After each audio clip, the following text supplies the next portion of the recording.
start the record and share my intro screen.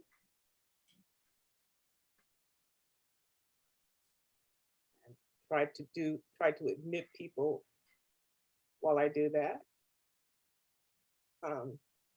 So welcome everybody.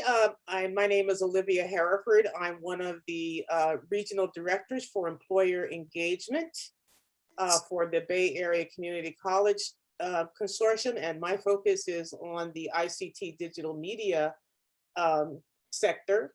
And we started doing these tech talks last year, and they got to be pretty popular. And so I'm really appreciate the faculty support of getting you guys involved. And this is the first tech talk for the fall semester. And we're really excited to have Dan Turchin here to talk to us about the AI and the future of work. And the reason why is because one of the things that we're really excited about in the Bay Area region is we are beginning to explore AI curriculum. And I'll tell you a little bit story about how that came to be. Last spring at one of our employer partner meetings, we had Aaron Burciaga, who is a CEO of Dataprime and is also involved with another organization, but he introduced to us the concept of blue collar AI. And what he meant by that, he was telling us that as AI and machine learning is just growing and becoming pretty much ubiquitous across a lot of our industry sectors, that there is now a need to support that work. Usually, data science and data analytics, it usually comes out of 4-year programs. But what Aaron was telling us is that those folk need a workforce of people to support them. And the reason that he calls it blue collar AI is that he used these terms. He was saying there's data farmers, and data farmers create and collect data. And then there's data miners. And those are the folks that, go into that data, dig it up and organize it in a way that meets with whatever the need the data scientists or the people doing the analysis need. And then the other term he used was called data welders. And the welders are the folk that actually put that data together and present it in a manner that is being requested, what the folk need. And so they present it and provide it to them.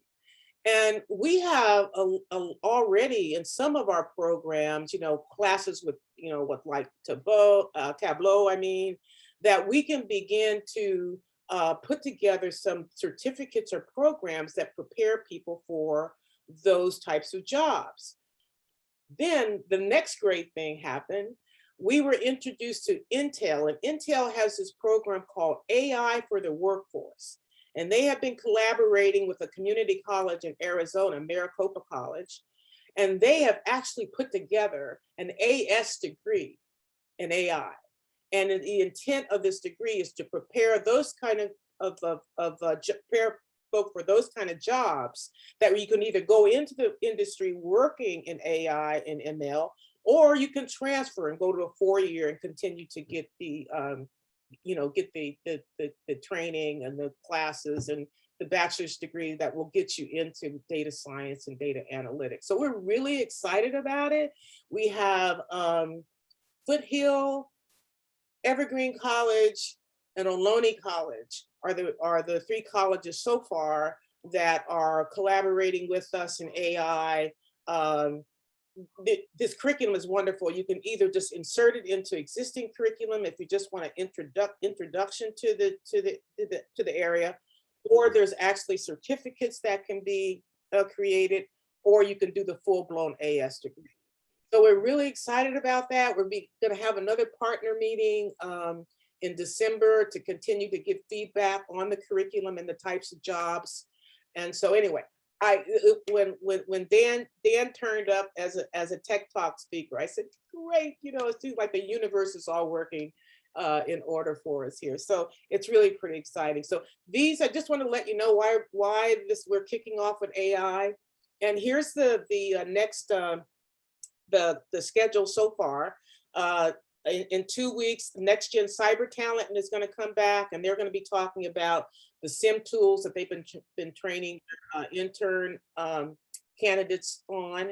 And there's some really good news about a grant program that they have. Some of you may be participating in it in TSF, but they're going to tell you about how this is being expanded to merit.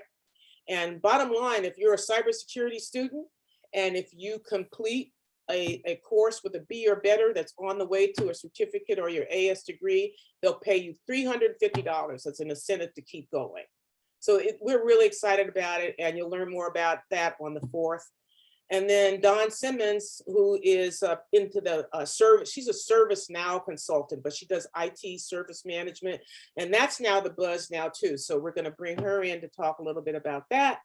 And then I have a longtime colleague, Ron Lichty, who has been doing IT project management for a long time. And that is, by the way, our employers are starting to come to us and saying, hey, we need folks that can do IT project coordination, management, we'll train them. So we need to get those of you that are on IT pathways that have that, have the inclination to want to be more involved in leadership and project management. That might be a pathway for you too. So anyway, I just wanted to, kick this off. And so now I'd like to turn it over to Dan Turchin, who is CEO of PeopleReign, to kick us off with a little presentation. And so I'm gonna stop sharing here. There we go, stop share and turn it over to Dan to load up his presentation. How are we looking there, Olivia? Can you see my screen? Yes, we can. Yep. Good. Well, let's jump in. Such a pleasure to be here kicking off the new season of Tech Talks. Olivia, thank you for having me, and really hope that we get an opportunity to spend some time together after the session. I will provide my contact information. I'm excited to present today's topic about AI and the future of work, but I'm equally excited to understand your backgrounds and why you're here and what you're looking to do with your careers. By way of background, so Dan Turchin, I'm the CEO of PeopleReign. Over the past 25 so years, I've started or been an early employee at 7 companies, all in and around the intersection of applying AI and machine learning to better achieving better work life. But would everyone make sure that they're muted until you might have a question, but until then, if you please mute yourself. Thank you. So the topic that we're going to be discussing today, it's my passion, it's my life's work, but this is not going to be an advertisement for PeopleReign.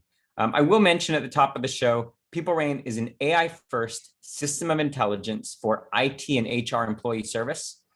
And so what that means is for employees at large enterprises like Disney or Boeing or Walmart or Intel, like Olivia mentioned, their employees use the PeopleReign virtual agent to autonomously have their IT and HR issues resolved.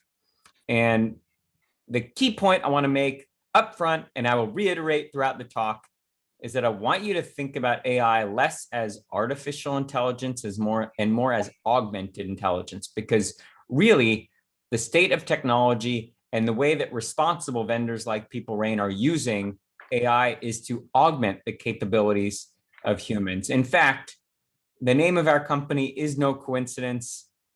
It relates directly to my philosophy on how we can fuse humans and machines in the workplace. Technology is amazing, but people do and always will reign. And that's really a good segue into today's discussion. Now, look no further than the headlines of just about any publication these days, and you'll find dramatic headlines of this sort. This is a quote from none other than Alphabet, formerly Google, CEO Sundar Pichai, who said the impact of AI on society will be more profound than fire or electricity. Think about that quote for a minute. Quite a bold statement. I happen to believe that the impact of AI will be that significant, but there's an equal amount of fear mongering. You hear people like the esteemed CEO of Tesla, Elon Musk, talking about how AI is more dangerous than nukes. And along that spectrum, there's everything in between. So there's a lot of heated debate and impassioned discussion about the role that AI is having on society. Now, before I get into the discussion, I'm going to turn it over to you. You're really the stars of the show. And I've got a couple questions for you so I get a little bit of a better sense of who you are and why you're here. So I'm going to open up the 3 poll questions. Let's see if we can figure out how to use the polls. So live polling, I'm going to go into full screen mode. And what you're going to do is you're going to help by answering this question. Either go to pollev.com/my name, Dan Turchin 744, or you can text Dan Turchin 744 to 22333. And then once you're enrolled, you'll be able to select your answer of choice. The first of 3 questions: which of the following best describes your role? A, I'm a student. B, I'm a faculty member. C, I work in industry or academia. Or the ever popular, none of the above, I'm a bot programmed to attend talks about bots. As you vote, I see one person figured out how to vote. 2 people figured out how to vote. This is partly a test of your texting skills, but it also helps me to understand what the right altitude is as we get into the substance. 3 people figured this out. Let me give the horses another 30 seconds or so to race here. 5 figured it out.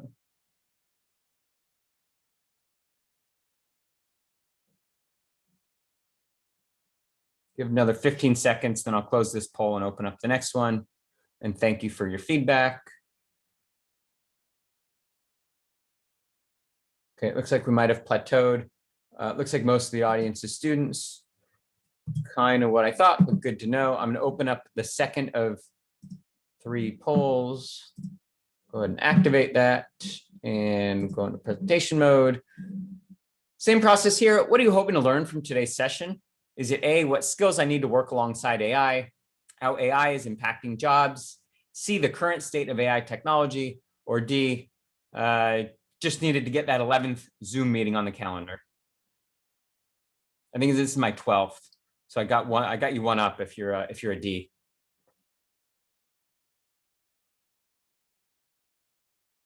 Give you another few seconds to respond. Thank you for all the responses. I will talk a little bit about what AI does well, the current state of the technology in C, and I will also make sure that I leave time for questions at the end if you want to discuss that in more detail. That is very helpful. Thank you. And I'm going to open up the last of 3 polls.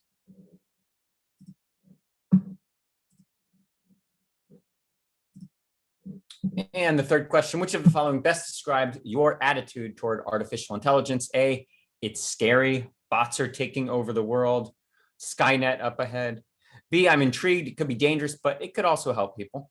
C, eager to learn more. I believe innovation is good for the world. Or D, other. Maybe you thought we were doing some absolute intoxication vodka tasting. That will be the 13th Zoom of the day. For those 18% of you that are attending the wrong Zoom session. Give those another few seconds to register.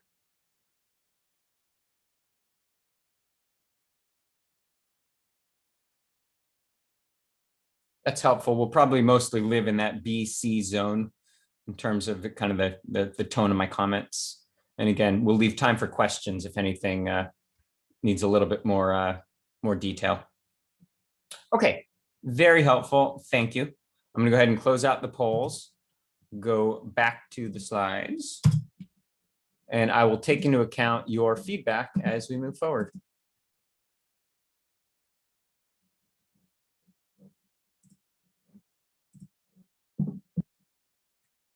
I'm going to assume that I am changing slides. If there are any issues with the slides, either chat it and you can let me know, or you can speak up. So 3 key questions I hope that we will be able to answer by the end of today's talk. One, what's the future of work? Like you got a sense already in the polling questions. What's the current state of AI and where are we headed? And then lastly, what's required to future-proof your career? I saw that at least half of you that responded to the polls were students. So I want you to get a good sense of what are some of the skills that will really transcend any introduction of automation into the workplace that you can be investing in today. So first, a bit of a history tour. So this is not the first time in history when humans have been, say, competing with technology for jobs. In fact, go back as early or even well before the Industrial Revolution in the 18th century, and disruptive technologies were threatening those who were on what I will call the wrong side of technology. Now, we in this audience know that it's better to be on the right side of technology, but I'll give you a little sense, a few simple examples of where those who have embraced new technologies have reinvented themselves and reinvented their careers. So going back as far as the 15th century, a gentleman named Johannes Gutenberg came along and invented the printing press, and there was all manner of concern about what that would do to scribes who manually authored books. And it turns out those scribes established new roles, and as a society, as a civilization, as a species, I think we're all thankful that the printing press exists and that libraries exist and that we have books. And thankfully, we don't have to handwrite manuscripts anymore. In the 18th century, Eli Whitney came along and introduced the cotton gin, and that disrupted a lot of manual laborers that were employed to manually create, harvest cotton. Well, when Eli Whitney came along and disrupted the textile industry, that didn't so much as displace cotton laborers, it created millions of new jobs, a whole industry, a whole new set of skills were possible thanks to more rugged clothes that lasted longer. Now there were factories that could make clothes because cotton was no longer a commodity or a very limited commodity, and whole generations of new jobs were created and new lives were invented because of the cotton gin, which at one point seemed quite disruptive. Fast forward to the 19th century, Carl Benz invents the automobile, and I tell you, there were a lot of horse-drawn buggy drivers that were very disappointed. It turns out that invention of the automobile was a net positive thing. Created a lot of jobs, that one invention, and those horse-drawn buggy drivers reinvented themselves. Along came in the 20th century automated phone calls. Imagine that. Before automated phone calls, you'd have mostly women in switchboard centers manually connecting you to whoever you were calling. And that lasted for a while, for almost 100 years. Phone calls were connected via switchboard operators. Along came automation into the telephony industry. It was a predecessor to things like mobile calling. I think we're all thankful that we've evolved past that stage. And in this case, innovation in telecom, innovation in the way we can communicate with each other has been positive. Now we're talking in the last 20, 30 years, a gentleman named Mark Andreessen came along, created the first web browser. This is shortly after Tim Berners-Lee invented the World Wide Web, which sat on top of the internet, a DARPA project. And all of a sudden, much of the world's information that was locked up in books or libraries or silos now became accessible via URLs, Uniform Resource Locators. And lots of people were concerned about all of the industries that was disrupting. And it turns out having an internet, having browsers, being able to access information at our fingertips has created hundreds of millions of new jobs since the Netscape browser was introduced in 1994. The arc of history shows being on the right side of innovation tends to be where you want to be. We're at another precipice where many would say that we're headed toward a bot apocalypse. I disagree. if you think about the ways to embrace new technologies like artificial intelligence, you'll find that there are an infinite number of ways to reinvent yourself by thinking about the kinds of new opportunities that AI and machine learning will create. And that's what we're going to talk about from here on out. So with that by way of historical context, now we're going to take a peek around the corner at the future. And what I'm going to do is play you just a bit of this interesting video that's one organization's glimpse into a future that may not be any more than a decade away, which represents the time when intelligence becomes essentially ambient in the workplace. So here's what we all have to look forward to.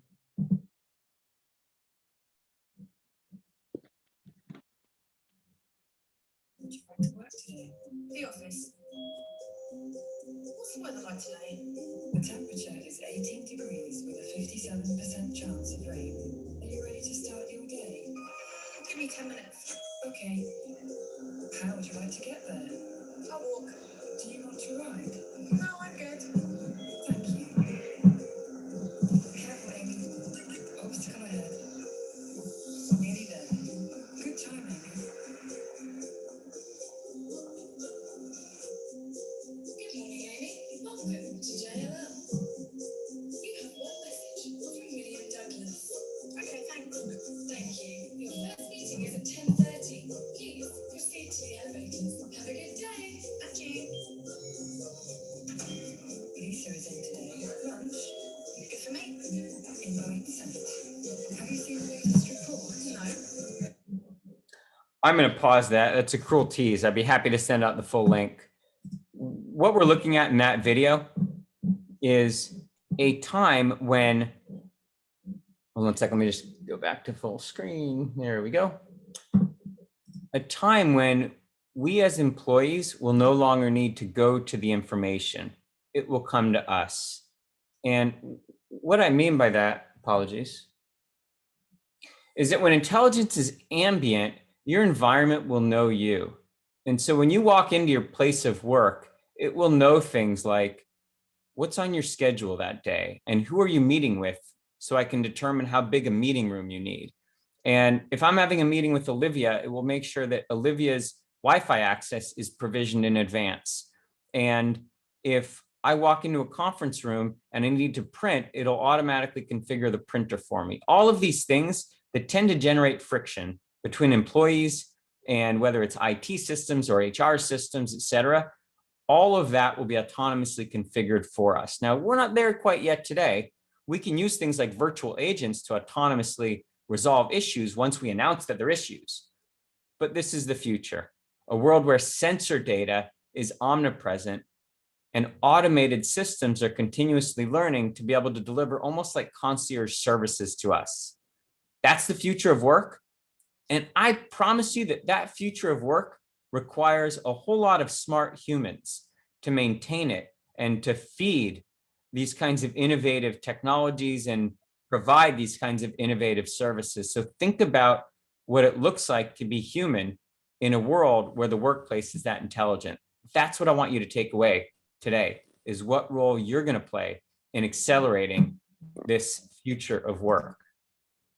So because I want to make sure I ground this in some of the foundational elements of AI, I thought I'd spend a few minutes talking about what is artificial intelligence and just some of the data underpinnings of how it works and what it does well today.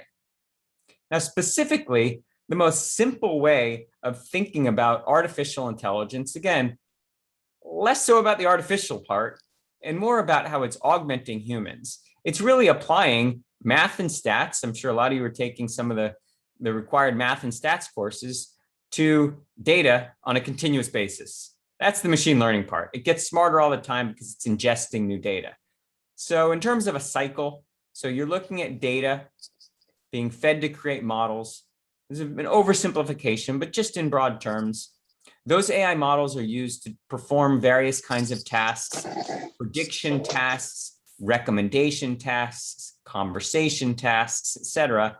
And then as new data enters the system, it's continuously updating those AI models so that it can make better informed decisions, better predictions, et cetera.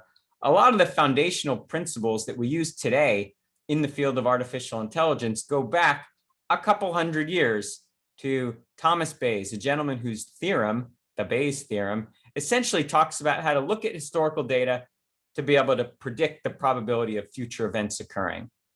Now, there are a lot of fancy algorithms. There are a lot of approaches, neural nets, and various kinds of CNNs, convolutional neural networks, and RNNs, and various kinds of ways we've applied AI technologies to solving problems today. But a lot of it, you could argue, gets traced back to a very simple theorem, very simple math. As we apply that principle at scale, we can achieve the amazing kinds of technological advances that we have accessible today, but also the kinds that you got a glimpse into that we saw in that video. Now, another bit of grounding I thought I'd provide is, in today's technology environment, I wanted to give you a very pragmatic sense of where we use AI in ways that are effective.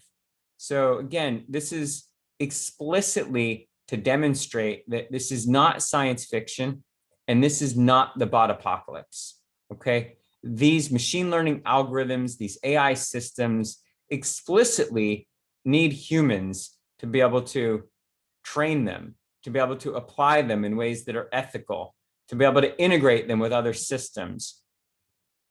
Use cases that are deployed today that I'd argue are kind of at the forefront, things that are helping us be better humans today: classification tasks, a broad set of AI-driven applications, things like figuring out which call center agent can take the next call, figuring out which airplanes in a hangar need to be serviced, figuring out who are the right people to work the night shift based on various constraints. Prediction tasks, given some data, tell me, based on this new data that the model hasn't seen before, what I should do next. For example, we can determine the likelihood that a prisoner is going to commit the same crime again, the risk of recidivism. We can determine things like, where's the next COVID outbreak likely to occur, by collecting data. These are all data problems. Collect data about COVID outbreaks, and we're able to make predictions about what's going to happen next. Help customer service agents solve problems faster. We can get to the point where we can say with a high degree of confidence, here's the next best action to take to resolve this issue. Conversational tasks. So those virtual agents or chatbots that we've historically been frustrated by, they're getting better. I promise. It doesn't seem that way when you're interacting with your airline or the cable company, but they are getting better thanks to AI. So things like being able to have a virtual agent diagnose a patient's mental health state, or answer tax questions for employees, or help customers troubleshoot their cable outages.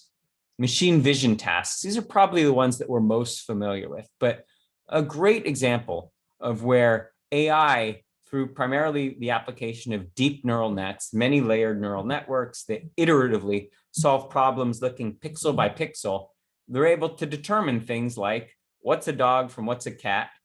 What's a hot dog for those Silicon Valley fans? Watch the episode if you haven't already. But in more practical terms, things like where the landmine's buried. So the future of war, the future of soldiers will be much different thanks to the application of smart automated systems. Where will the next drought occur? By looking at aerial photos or satellite images, we can predict with a high degree of accuracy where the next drought will occur, which has the potential to save millions of lives. We can determine things like, where are pockets of crime likely to break out? Again, by looking at satellite images or by looking at heat maps of where there's activity after hours. Amazing abilities of AI to be able to augment the capabilities of soldiers, of public safety officers, of climatologists, et cetera. This is real, this is now. So just think about how you can contribute to a world that is better, because we're using this kind of technology to solve these kinds of really significant problems. So now, over the next few slides, I'm going to talk about you and your career and hopefully leave you with some actionable advice. So we're going to talk about what can you start thinking about, as soon as, 7 o'clock when we wrap up, or whenever it is that you get out of here and get back to your the rest of your life, some things that you can do to future-proof your career.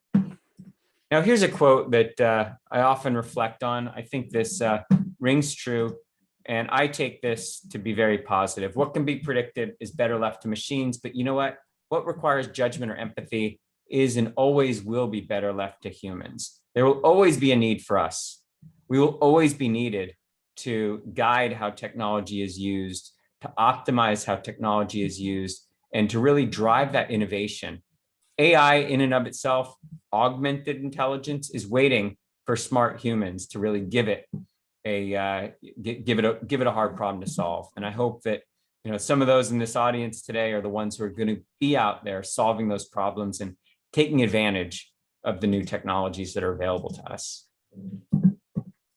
So now, in terms of making this very actionable, very practical, I thought I'd share a little bit about jobs that you might not want.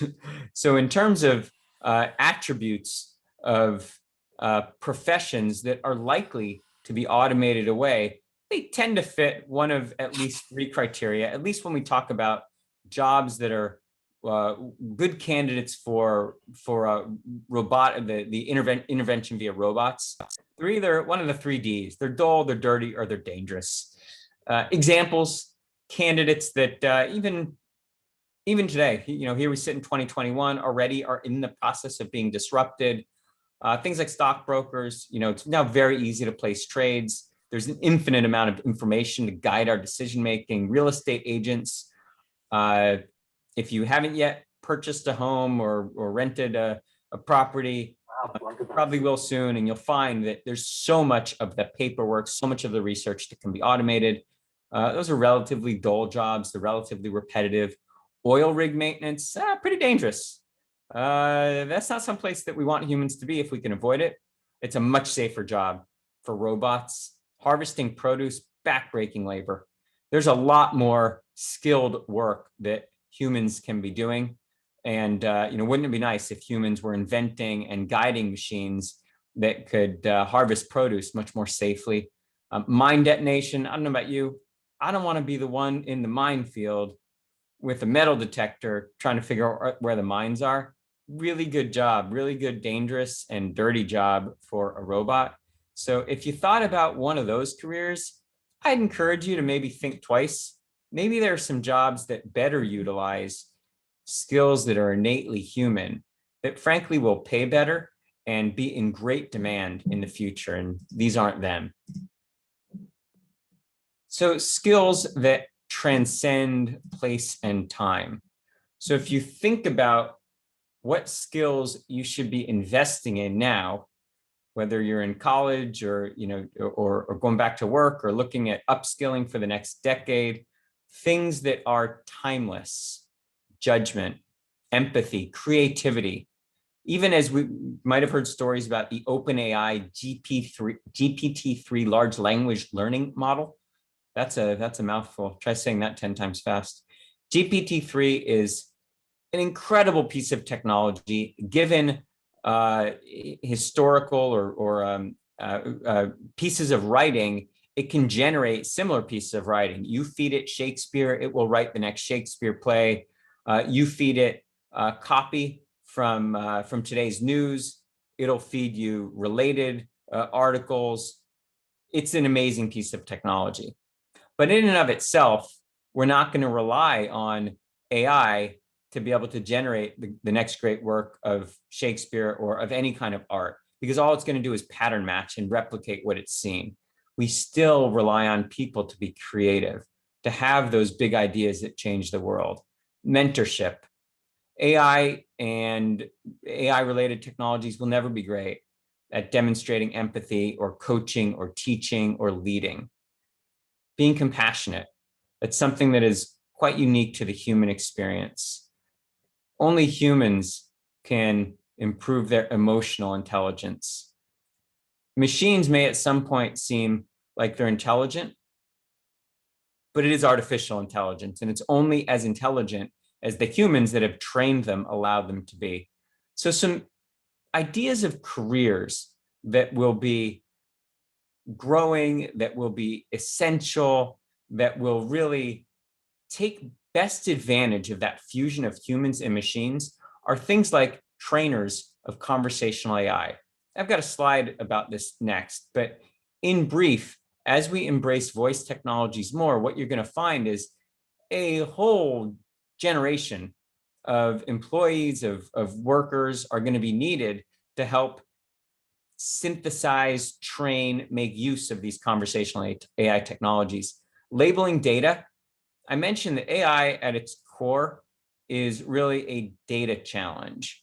And dirty data is useless when it comes to AI. In fact, it's less than useless because bad data, we talk about bad hygiene of data when it's inconsistent or incomplete, leads to inaccurate decisions made by automated systems. The evaluation of AI ethics, we've got a lot of important decisions up ahead.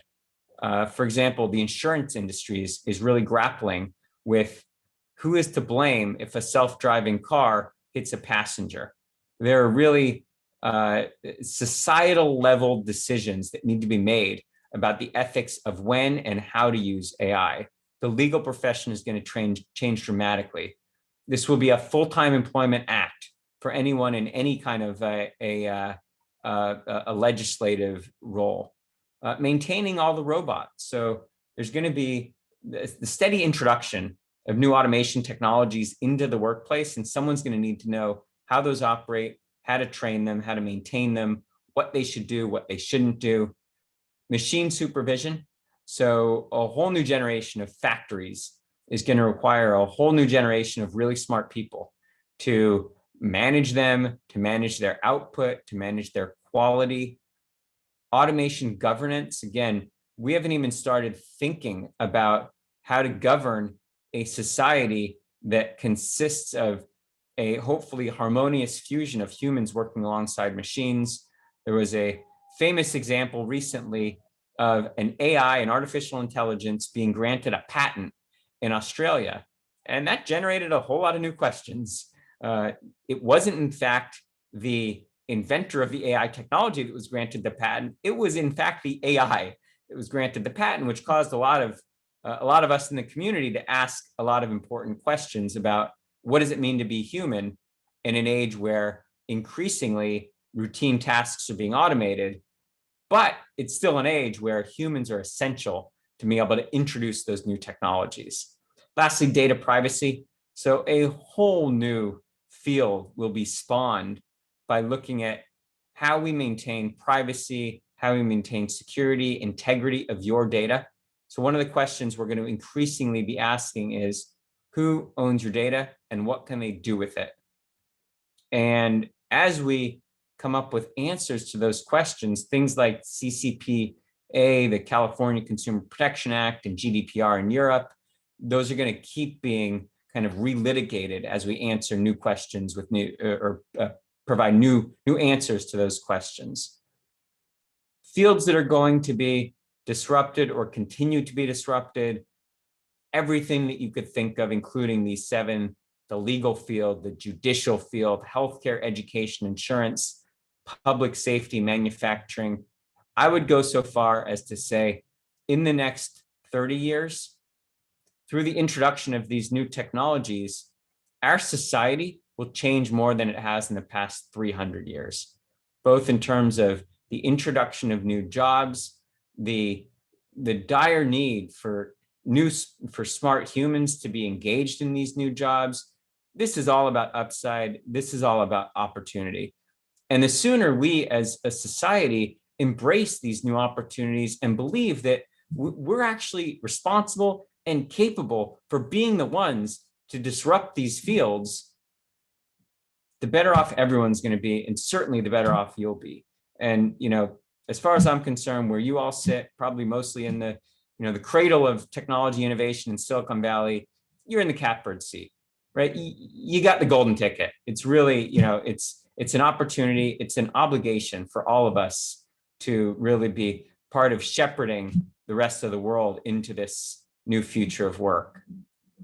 With that said, I want to go through two quick examples of how to think about new careers, new career paths, and things that you can do tonight, tomorrow, Thursday, to actually get a head start on some of these careers. I mentioned AI conversation design will spawn a whole new kind of jobs. I firmly believe that voice is the new app and AI is the new UI.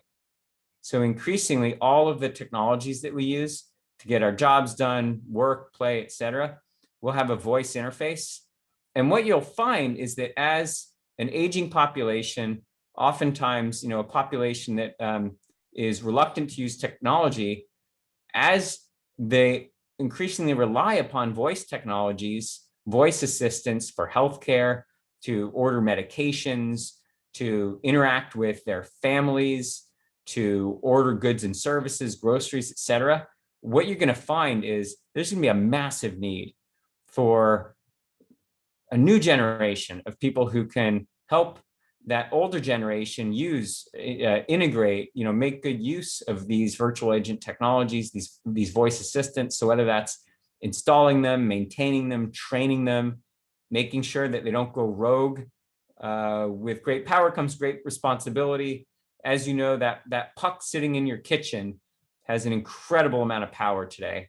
And there's a whole generation of people using them that doesn't really appreciate their capabilities. So think about that as an opportunity to go out and help the world make better use of voice assistants. It's just one example, but just let your imagination run wild and think about all the amazing lives that you could change and the things that you could do if you really focused on an era when all technology is voice first. And, like I said, AI is essentially the new user interface.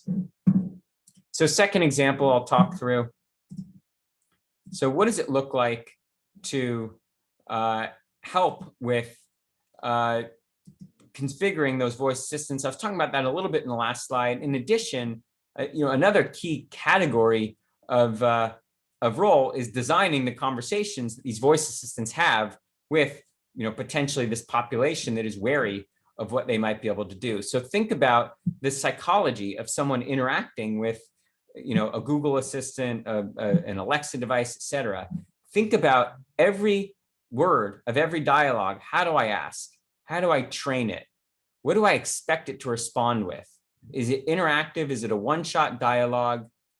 All of this training of these dialogues to be able to support these use cases related to healthcare and personal safety and grocery ordering and that sort of thing. Well, they're all backed by real dialogues that real people have to really write.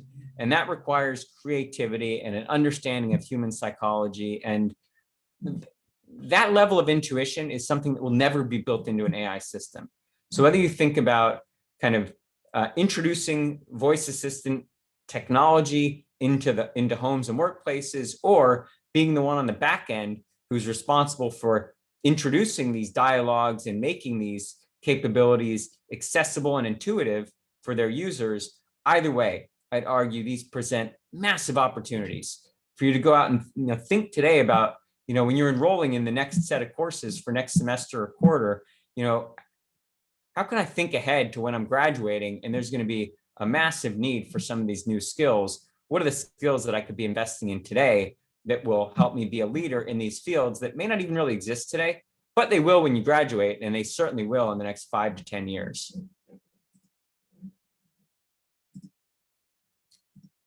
So you might have noticed I'm a little passionate about the future of work and about the opportunity that we have as humans to embrace that future of work, cultivate it, catalyze it, accelerate it. If you're passionate about it like I am, I would pose, here's a good starting point for you as you kind of investigate where you go next. Like Olivia said, there are a lot of good degrees that will be available. Olivia mentioned one. There are certainly other courses that are in the process of being offered. But in your spare time, I'd recommend these 3 great reads. Homo Deus by Yuval Noah Harari, a great read. It's a very dense text, but it forces us to ask the question, what happens when algorithms know more about us than we know about ourselves. So a bit of a philosophical question, but a good dense read. I'd encourage you to take a look at that. AI Superpowers by Kai-Fu Lee, who actually published his second book, a great read that talks about the cultural and social changes related to the relative investment that governments are making in AI, and specifically Kai-Fu Lee, who's an investor both in Silicon Valley and in China, how he sees the relative investment that China's making versus the United States in AI education and technology, and the social implications that will have for the next generation. Life 3.0, it's a fictional account, but it reads like nonfiction. Max Tegmark is a professor at MIT, and this is a bit of a dystopian novel about what we can expect when intelligence is really ambient. Good read, Life 3.0. All of these I'd encourage you to pick up if you're interested in kind of peeking around that blind curve and getting a head start on what we're all going to know and what we're all going to live in the next 5 to 10 years. Now, with that said, before I open up to questions, I thought I'd leave you with another one of my favorite quotes. By the end of the day, you just want to. This quote is as true today as I believe it will be in a decade. The pace of innovation has never been faster than it was yesterday, and it will never be slower than it is today. I firmly believe that's the precipice that we're on. The pace of innovation keeps increasing.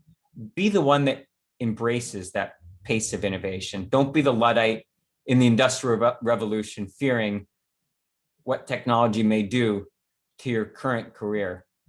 Be the one thinking ahead about what it means to be the best version of a human that you can be, because you have a unique opportunity to partner with amazing technology. And because we have an amazing opportunity to partner with the technologies that we're creating, that we're defining, that we're investing in right here, in a 10 square mile radius, because we're in the cradle of all that technology, we're also in the cradle of really defining what civilization will look like for probably the next century. So really take it upon yourself to think about what it is that you can do today to start thinking about what it is you will be doing in the next decade. And just know that there's a whole generation of humans that could really stand to benefit if you're the one that's on the right side of innovation. So with that said, I wanted to make sure that I left at least a few minutes for any questions that you have. I know that Olivia said this is not a shy group. That's my contact information. Before I take your questions, I would encourage you, if you're interested in continuing this dialogue, I host a weekly podcast called AI and the Future of Work. It's kind of my passion project. It started off a couple years ago as me just recording conversations with friends, and now we're in over 100 episodes, and I've had the pleasure of meeting some truly amazing people. I interviewed Dr. Gary Bowles recently. He's the author of The Next Rules of Work, and he's one of the foremost authorities in the future of work. He's the head of future of work initiatives at Singularity University. And so every week, people come into the studio and allow me to have these dialogues with them, and they're all out there for you to listen to. So I encourage you, go on your favorite podcast app, iTunes, Stitcher, Spotify, etc. And you can certainly get a sense of, certainly like me, I assure you, you'll get inspired by hearing what some of these authorities have to say about why we should be really enthusiastic about what's ahead. And with that said, I will pause and be happy to take any questions that I haven't answered. Thanks, Dan. And so if you have questions, I think there's only 27 of us here. We can raise your hand, open up your mic, ask the question, or post it in chat. I'll watch the chat. So we have Benjamin has raised his hand. You want to stop sharing, Dan, and we can get everybody. There we go. So you see Benjamin has raised his hand. Go ahead. Great, thank you so much. First off, thank you, Dan, for the amazing presentation. So I myself am a student and I plan to learn CS at college and everything. But I was wondering, besides the college route, is there any website or resources other than the books you mentioned that I can learn how to work with AI? There are lots of resources out there. By the way, hi, Benjamin. Thanks for the question. So there are boot camps, just like there are coding boot camps, there are AI boot camps. And I'd encourage you to look into those as a way that, in addition to your course curriculum, CS or whatever you choose to study, you can be learning about some of the principles. If you want an easy for me to say, an even lighter weight path to an education about AI, take one of the courses on Coursera. There are a lot of amazing free courses out there that run the gamut of AI topics, everything from kind of business topics and how AI is being applied in industry, right down to the science behind AI algorithms and model training and machine learning operations. So those are two good starting points, either one of the AI boot camps or certainly look into a course like Andrew Ng is a Stanford professor, and he's recorded a lot of his lectures. That's a popular one. So two good places to go next, Benjamin. Great, thank you so much.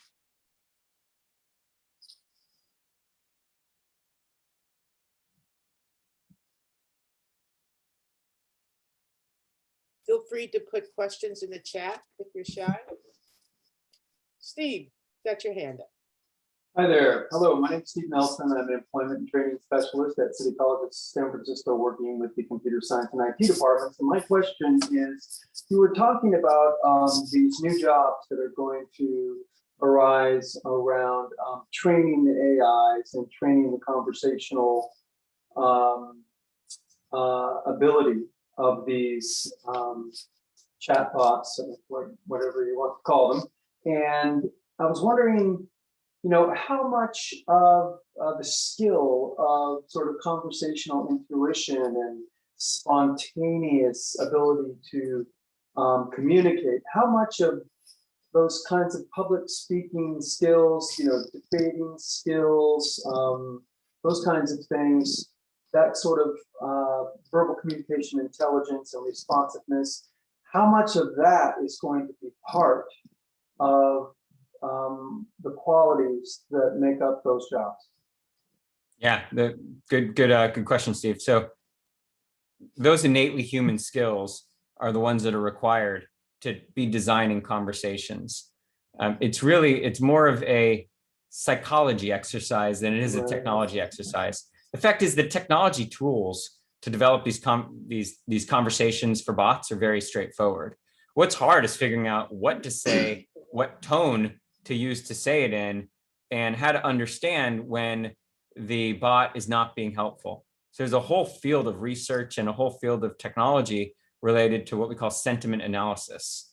So understanding, when you need to redirect the conversation and potentially hand off to a live agent. And certainly the emerging field of telemedicine, specifically mental health telemedicine, is really going through some of these growing pains today, where there's a real ethical obligation on the part of the conversation designers to make sure that any automated advice that they provided is being provided in a way that's very respectful of the patient's mental state. And we need to make sure that any dialogue that we provide via an autonomous agent is very aware of the impact that it's having on the patient, so that that bot can redirect to a live health professional as needed, and make sure it's constantly evaluating whether or not it's being helpful. And again, that is far more art than science. So things like, not just public speaking, but empathy and, creativity and compassion, those are the things that make, a bot that's providing mental health services valuable versus potentially dangerous. And that might be a, particularly extreme example, mental health. But anytime you're interacting with an autonomous agent, whether it's, rebooking you on a new plane, or, purchasing a ticket, even if it's ordering a pizza, there's an expectation that it's going to get your order right. It's going to do the thing it's tasked with doing. And, there's a lot of art, in addition to the science, a lot of art that goes into optimizing these conversations for specific tasks. So you see probably then a growing demand for people who have been trained in those skills, communication, psychology, even, therapy, empathy. A great way to use a liberal arts degree. Right. Yeah, be the one who's introducing these technologies in a safe, friendly, and effective way. Okay, great, thank you.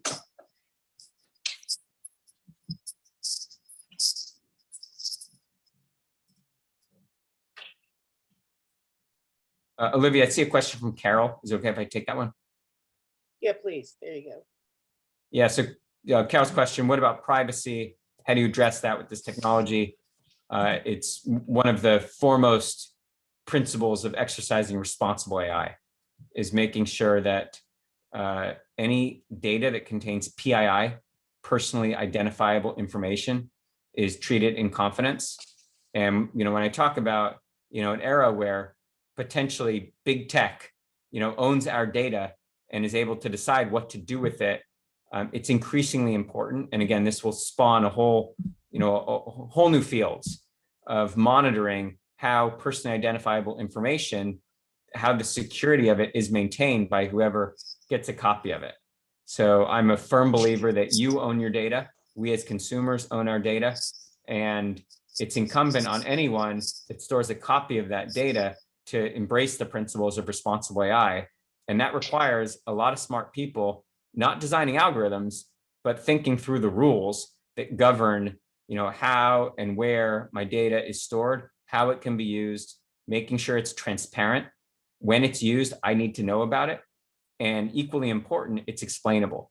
When a decision is made based on some data that I've provided, it can't be a black box. And opening up that black box requires smart people to think about interfaces and dialogues and ways to communicate how that data is being used. So it's not just thinking of it in terms of InfoSec, information security, but it's also thinking about these new interfaces that are going to be needed to explain to consumers how their data is being used. Dan, may I jump in and comment on that? Please. Thanks, Carol. Yeah, sorry. I just wanted to start that conversation and see what you had to say. We're being hacked now. We have issues with privacy and security now. And now the video that you showed us, which has amazing things going on, is to me just opening the door to even further issues. I don't know how we build systems like this and still protect our data, but more so than that, I want to opt out, let's say. I don't want the world working that way for me. What does that look like for somebody like me who doesn't want things thrown at my face and data stored about me regardless? What is the option for somebody like me? Do you have an idea? I have lots of ideas and lots of opinions. One of the things that's going to happen over the next 3 to 5 years is those laws like Gdpr and Ccpa that apply to consumers in our personal lives, those are increasingly going to be introduced into the workplace. So today, there isn't really a framework. When you go to work, you basically volunteer your data. And that's been okay in the past because we haven't had AI technologies that are able to introspect your data. Well, that's about to change. And so there's going to be a whole lot of dialogue within companies, in the CISO's organization, the Chief Information Security Officer's organization, about how to protect and govern the use of your data. And to your point, there will need to be frameworks for how you opt out of the use of the data, even at the risk of potentially your productivity. Again, that data needs to be explainable when decisions are made based on your data, and transparent when decisions are made based on data. And you need to be able to decide which decisions are made and how they're made. And a related question, let's see, I think, who was it? Sean asked about racial bias in AI. So again, back to the principles of responsible AI. So we talk a lot about data hygiene. And one of the core principles of data hygiene is eliminating bias training data. So there's a famous example of where half of Congress, when a facial recognition algorithm designed by Amazon was fed all of the faces of the 535 Congress people, senators and Congress people, half of them were determined to be known criminals. And of those determined to be known criminals, the accuracy was 50% worse when it came to faces of color. So we provide AI algorithms training data where faces of color are underrepresented, and to nobody's surprise, the algorithms perform less accurately when they're asked to make a decision based on looking at, let's say, a mugshot and determining if, based on mugshots, determining whether or not a member of Congress is a criminal. Well, you feed it, a very limited set of data. You didn't intentionally feed it biased data, but you biased the algorithm because the algorithm wasn't trained on faces of color as much as it was trained on other types of faces. So it really is incumbent on everyone that's involved with the proliferation of AI-based technologies to ask the question, what could go wrong?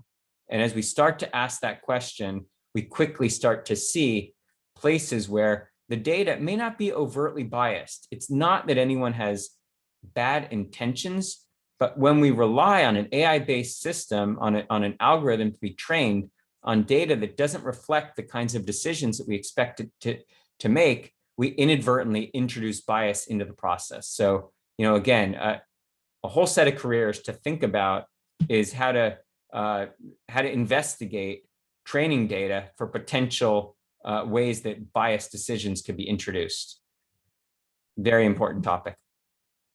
Dan, can you hang on just a few more minutes? We've got a hand up, and if those of you that need to take off, that's good. But Dan, if you're willing to take a couple more, I got Shubhangi has her hand Yes, up. Shubhangi. And I have a question. 25 years ago, I was very active and interested in artificial intelligence, and I created some algorithms for natural speaking German learning and also face recognition, neural network and all this. But now, 25 years later, because of the maturity or whatever, I feel extremely concerned about the children, especially in these last 2 years of COVID. Children who are between the age of 3 and 7, they need to be interacting with people. They need to have their intuitive sense to recognize which person is dangerous and which is not. And they do have sense. Children, they have amazing sense of security and all this. But if they are started with this augmented intelligence, if they have to react and interact with the artificial machine, I'm kind of concerned if their natural inherited intelligence is impacted. And that is absolutely bad. And I am in IT, but that is one of my concern, and I'm willing to do anything to protect my new generations of humankind. What would you suggest me to do? Yeah, well said. I think specifically with regard to kids and some of the dangers that could be introduced. I have 2 girls, ages 12 and 14, and that your comments certainly resonate with me as a dad. Bringing kids into an environment where they're increasingly interacting with automated decisions. For example, what shows up in a feed, whether it's TikTok or YouTube, et cetera. I know that their emotions can be manipulated by what they see, which is completely a function of algorithms determining what's in their feed. That's just one simple example. But as a parent and as a technologist, it's very important to me that we introduce these right guardrails, like what Carol was alluding to.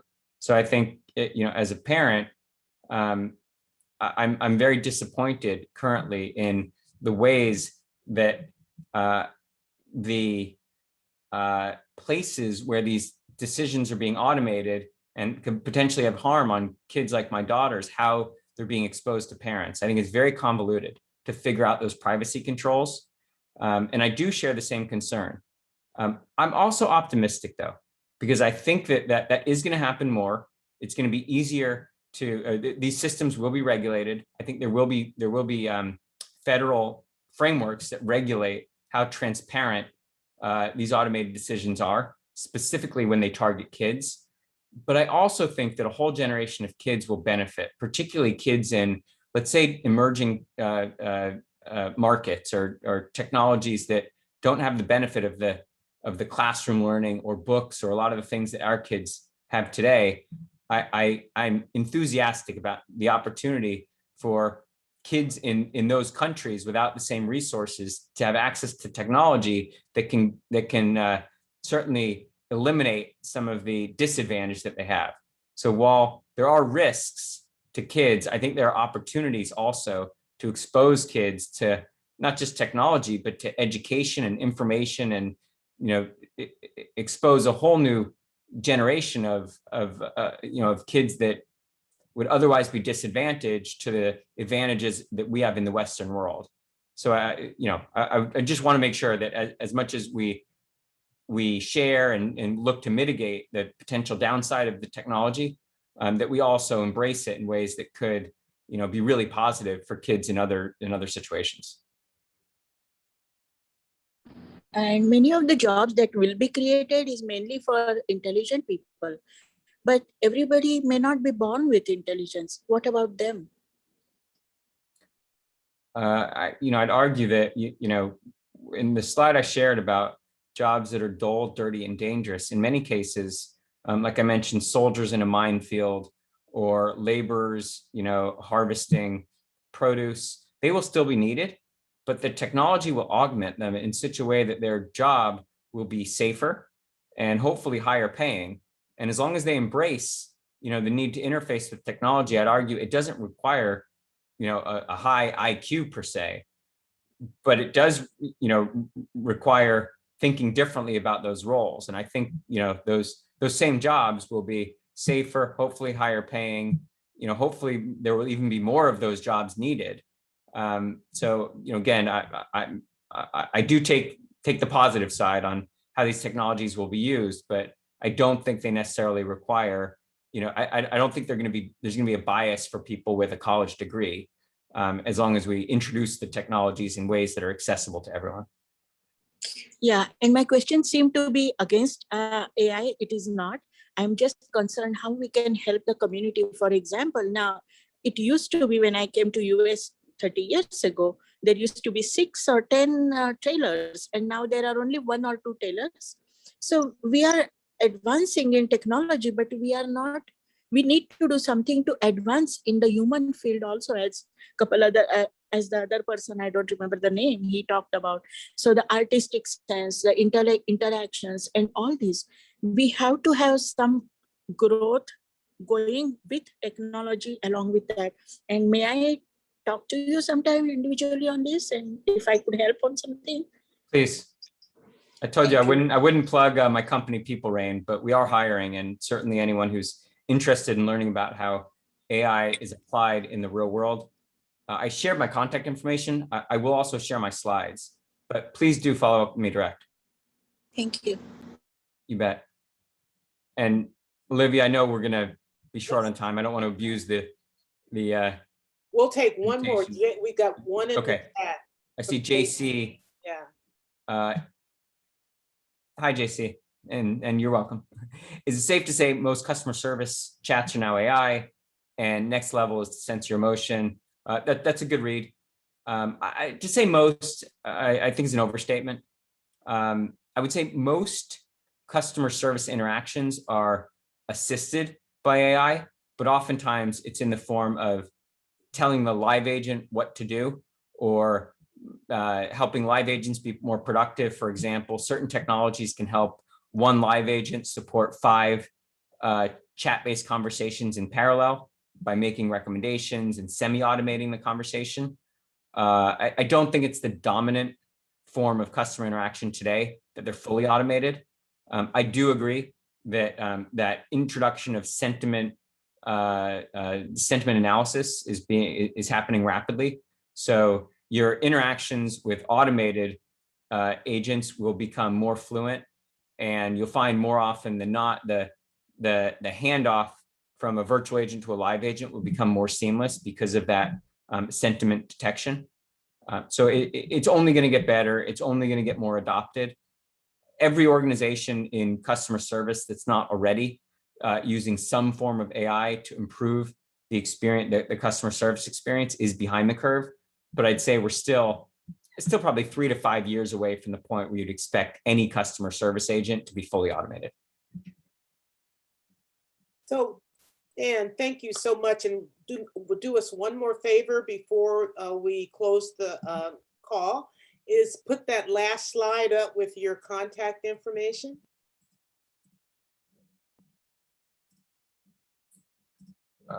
Apologies. Because there were a couple of people that wanted to get that. That's it. Oh, there we go. Thank you. All right.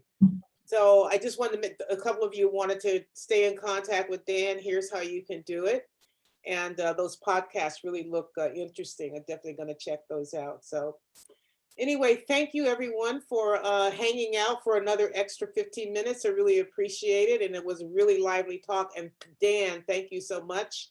And I hope you all picked up that he's hiring. Mm-hmm. All right. Pleasure meeting everyone. Thank you for the opportunity. I enjoyed this. All right. Bye-bye.